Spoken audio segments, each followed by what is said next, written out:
I started running around the house without even looking. He made it. I was like, Sasha. Shout out to Deucimo.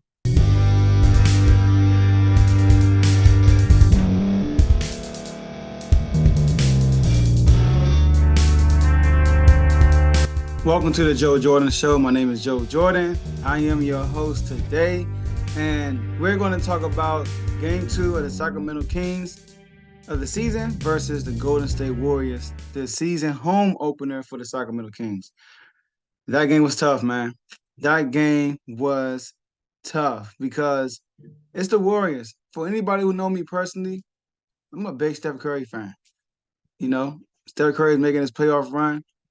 I was rooting for Steph Curry to win, to stack up his rings, to win MVP. Diehard Warriors fan. But now that the Kings are, irrelevant, making the playoffs, and I feel like now Steph Curry is the kryptonite for the Sacramento Kings as of right now. I believe things will be better, but it just, like I feel like the offense was real stagnant. The first quarter was real good. I thought the first quarter was real good. In the first quarter, the Warriors had 24, the Kings had 29, but the Kings shot 40-some% from the field, 46% from three. We got 13 threes up in the first quarter. And in our defense, the Warriors shot 18% from three, 38% from the field. So I feel like the first quarter was pretty good. It was pretty good. And second quarter, we got a bigger lead, and then the Warriors just turned it up, man. The Warriors do a great job defending us. I feel like the Warriors, what they do is um they do a good job closing in on the 3-point shot, making us drive, and then their bigs do a good job rotating to the basket. They really do. And then it's a tough pass. Next thing you know, it's a turnover. They really made the Kings uncomfortable offensively, and that's something that the Kings got to adjust throughout the season.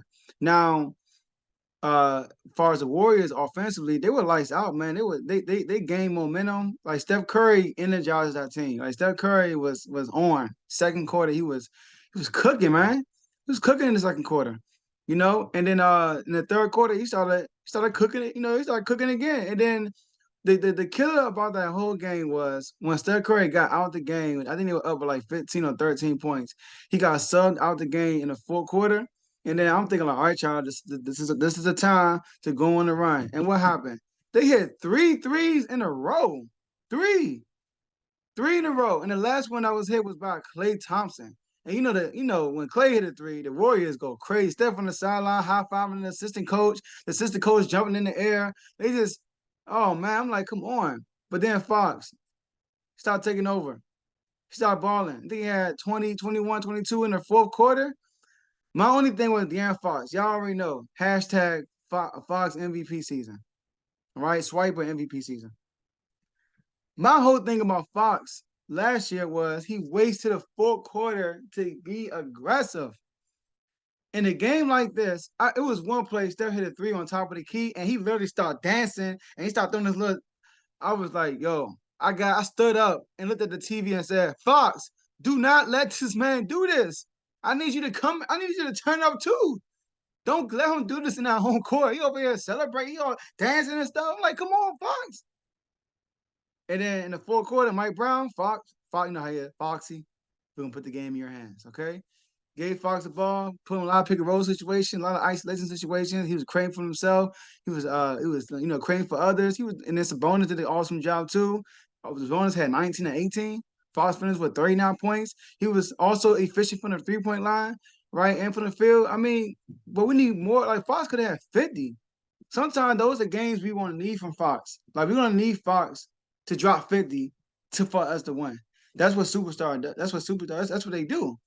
So I feel like, it's only game two, obviously. There's no panic, obviously. There's no concerns. Kevin Hurd was 0 from 5. I just keep shooting, it's a shooting slump. So just keep shooting. That's all I can say. Chris Duarte was 1 for 7, I believe, from the field. He didn't make it 3, I don't think. So Sasha though, man, man. Telling y'all, man, the most underrated free agency move in the NBA is Sasha, man.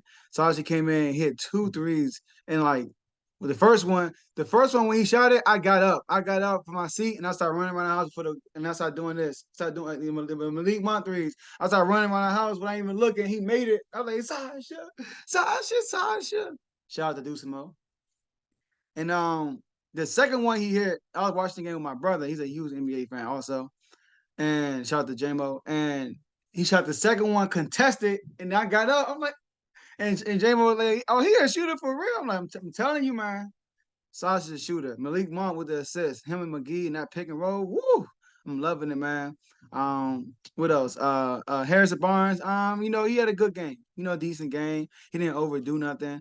I love Harrison Barnes. At times Harrison Barnes takes shots, and I'm like, okay, you're doing too much. But then that's his game. It's him being him. He know how to draw contact. He know how to draw fouls, get to the line. He's a savvy vet. He's a good shooter, and he's a versatile defender.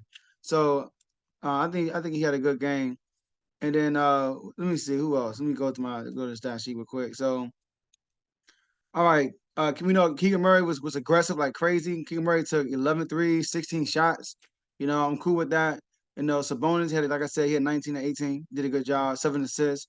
And he also had he had 0 blocks this game. Okay, he had like 3 last game or 2. Kevin Hurt 0 from 5. I mentioned that. Fox 50% from the field, 55% from 3. He missed 1 free throw. 39 points. Like Malik Monk, they're awesome. But Keegan Murray, man, he got the highest plus minus 11 points. So defensively, Harrison Barnes. In the first quarter, Harrison Barnes had couple of missing. He had a couple of bad defensive plays. Like was it on Clay? Yeah, no, Wiggins. He was on Wiggins, and there were a few buckets that Wiggins had. It was just bad defensive rotation by Harrison Barnes. Could have did a better job of that. JaVale McGee played a good game. I like his. He's not shy to take the shot. Like when you go, it was one play he did turn the ball over on the pick and roll. I think he tried to do a little bit too much, but hey, that's gonna happen in the game. How many turnovers did McGee have? He had 2 turnovers, man. We gotta cut that down. I mean, 12 minutes. How many minutes he played? Yeah, he played 12 minutes, two turnovers. I mean, the team high in turnovers was De'Aaron Fox, and he played 39 minutes. So and the second team high was Malik Monk. He had 2 in 17 minutes, and Keegan Murray had 2 in 39. And McGee's a big. We can't have that many turnovers from our big like that, y'all. Like, it's not good. So McGee got to cut down those turnovers, But Steph Curry was amazing, man. Steph Curry, 41 points, 7 for 10 from three. So it's a 70% from three, man. 73% from the field, 14 for 19. I mean, he was incredible, man. You gotta give him props. Clay even had a fishy game. He was 7 for 12, man, like 18 points. Clay, he usually doesn't do great against us in these recent years. I know he had a 37-point game 37-point quarter against us, but that was a while ago when we were irrelevant for real. Chris Paul, man, he came in the game after Steph got benched, got sent to the bench in the fourth quarter, and he orchestrated those 3 threes I talked about, with Moody and Clay. And oh man, like CP3 he hit a tough mid-range jumper in the fourth quarter, man, off a pick. CP3 gonna do. I said in one of my videos, he's gonna be really good for them because he's another person that can handle the ball and control the offense. He had 10 points, 12 assists, right? We had 3 turnovers though. So, but I thought we did a good job on Sark. Sorry if I pronounced your name wrong, but sorry, because he did good in game one.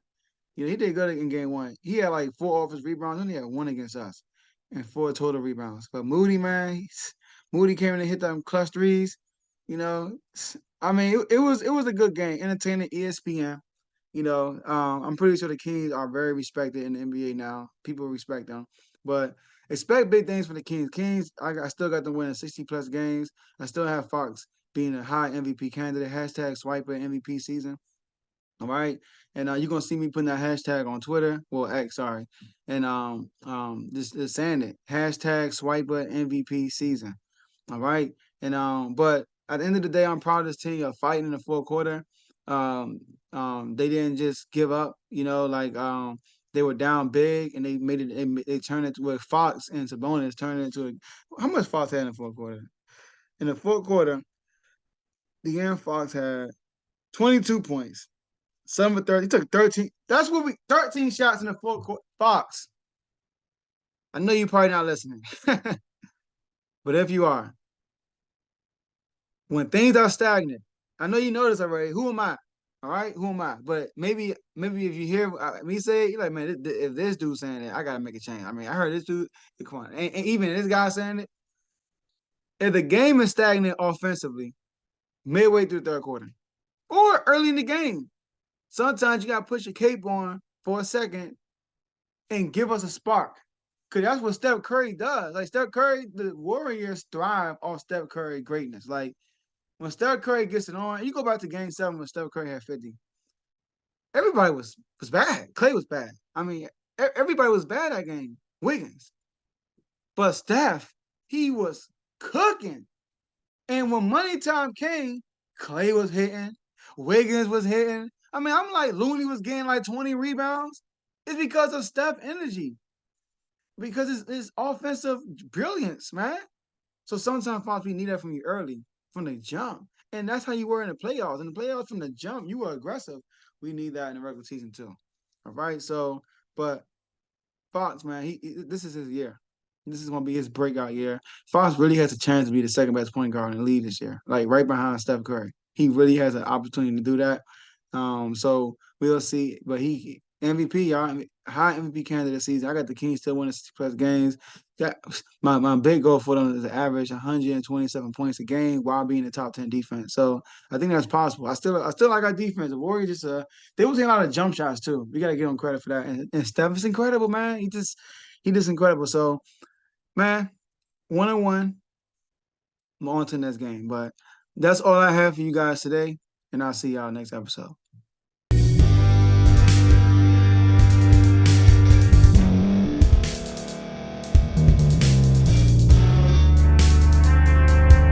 Thank you for staying to the end. If you're watching this on YouTube, please like this video, subscribe, and also hit that notification button so you can be notified next time we put out a video. If you're listening on any podcast platform, subscribe and hit that notification button, y'all, so you can be notified we put out another podcast audio. And last but not least, hit that share button. No matter what you're listening to or watching it, hit that share button and send it to somebody that you know that would love to watch this episode you just listened to. So once again, thank you for staying to the end, and we'll see y'all in the next episode.